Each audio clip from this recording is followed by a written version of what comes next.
Hey, what's going on, guys? I'm Dr. Boyce Watkins from Your Black World and the Black Business School, and I wanted to talk to you about Ayesha Curry. I just read a story about Ayesha Curry in the Griot today, in which Ayesha was jumping right back into the media or back into the spotlight right after she just had this other interesting controversy. And in this article, the title's interesting. It says Ayesha Curry explains why she doesn't always feel black enough for the black community. And so she's doing this interview with Working Mothers magazine, and she talked about a couple of things. They mentioned what they call her botched boob job, and why she doesn't judge moms for the decisions they make.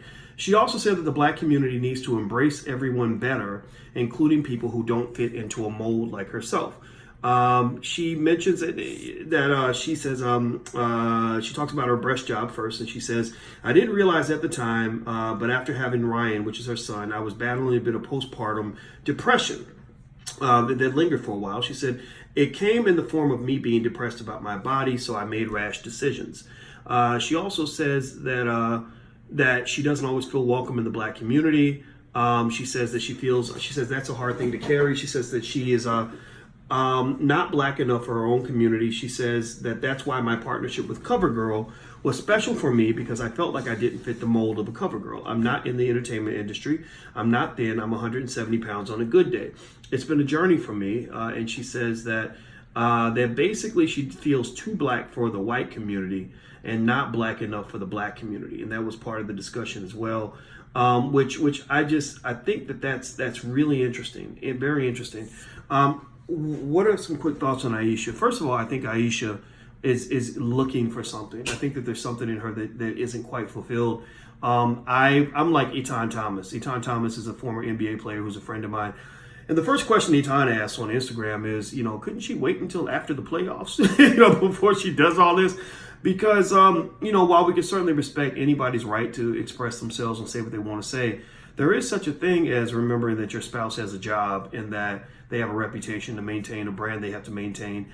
And if their husband or their wife is, just railing off, with doing whatever they want, it can throw things off. Like Wendy Williams' husband, he had his little life going on, and it affected her life. It affected her brand. She had to make decisions with her brand based on what her husband was doing. So the same thing is true with Steph. If you recall, the time Ayesha really got into the public eye was when she tweeted that the NBA's rigged and all this other stuff. And when the wife of an all-star tweets something like that, it causes serious ripple effects and ramifications that could potentially impact the credibility of the NBA, which can impact the future of her husband and his career.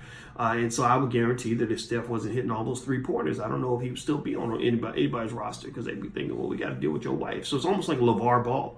When LeVar Ball is your father and you're Lonzo Ball, every team that decides to bring you in is going to have to consider whether they want to deal with you and your daddy, right? LeVar Ball, great, good businessman, good guy, but sometimes there is such a thing as maybe talking too much. Some people would say that it's up to you to make that decision, but that's what I'm picking up on. And so, before that, you remember last week there was a controversy about her not getting enough attention from men, which was an odd thing to say, given that most married women don't say that, but it doesn't mean you can't say it. And maybe she was expressing a moment of vulnerability that makes her more likable, because she's a very likable person. She's a very intelligent person, and she's a very talented person in her own right. But you almost wonder if there should be a more coordinated PR strategy between she and her husband. Or maybe her husband is being a little too flexible in terms of just saying, hey, babe, say whatever you want to say. I don't want to oppress you. I don't want to be abusive and mean.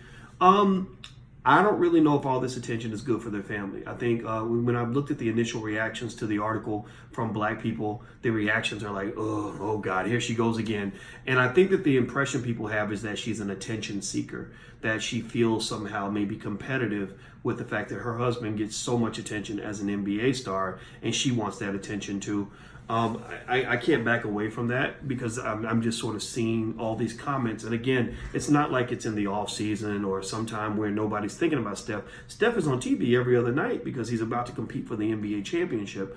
And so I'm going to tell you, I believe that the seasoned veterans in the industry are looking at this. The executives in the NBA are watching this go down, and they're just thinking, okay, we've got a lightning rod here. We don't know what to do with this.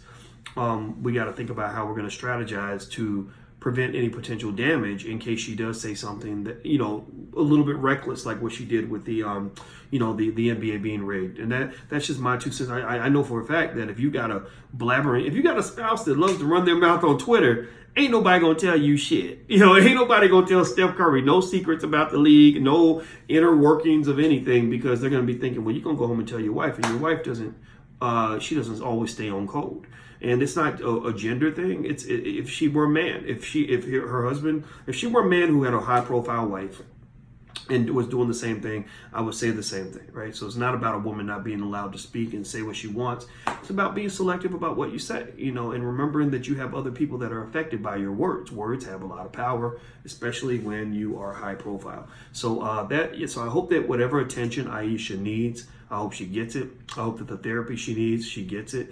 There's been a couple of cases where she has sent out signals to say that she needs something psychologically, that something is there in terms of her needing attention. She also admits, as she mentioned in the article, dealing with postpartum depression and engaging in specific actions to deal with that depression. Like, you know, I was depressed and that's why I went and got the boob job, right? So why is it not a stretch to say, well, I'm a little bit depressed. That's why I'm seeking attention. That's why I'm speaking so much publicly, because I want the attention, because something inside of me isn't complete.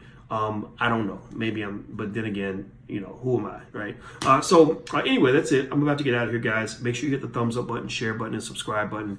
Tell us your thoughts. Everybody make a comment. Please make a comment. And also, don't forget to come hang out with us at the Black Business School, theblackbusinessschool.com. You'll be glad you did. Dr. Boyce Watkins, have a good day. I'll see you guys soon. Peace.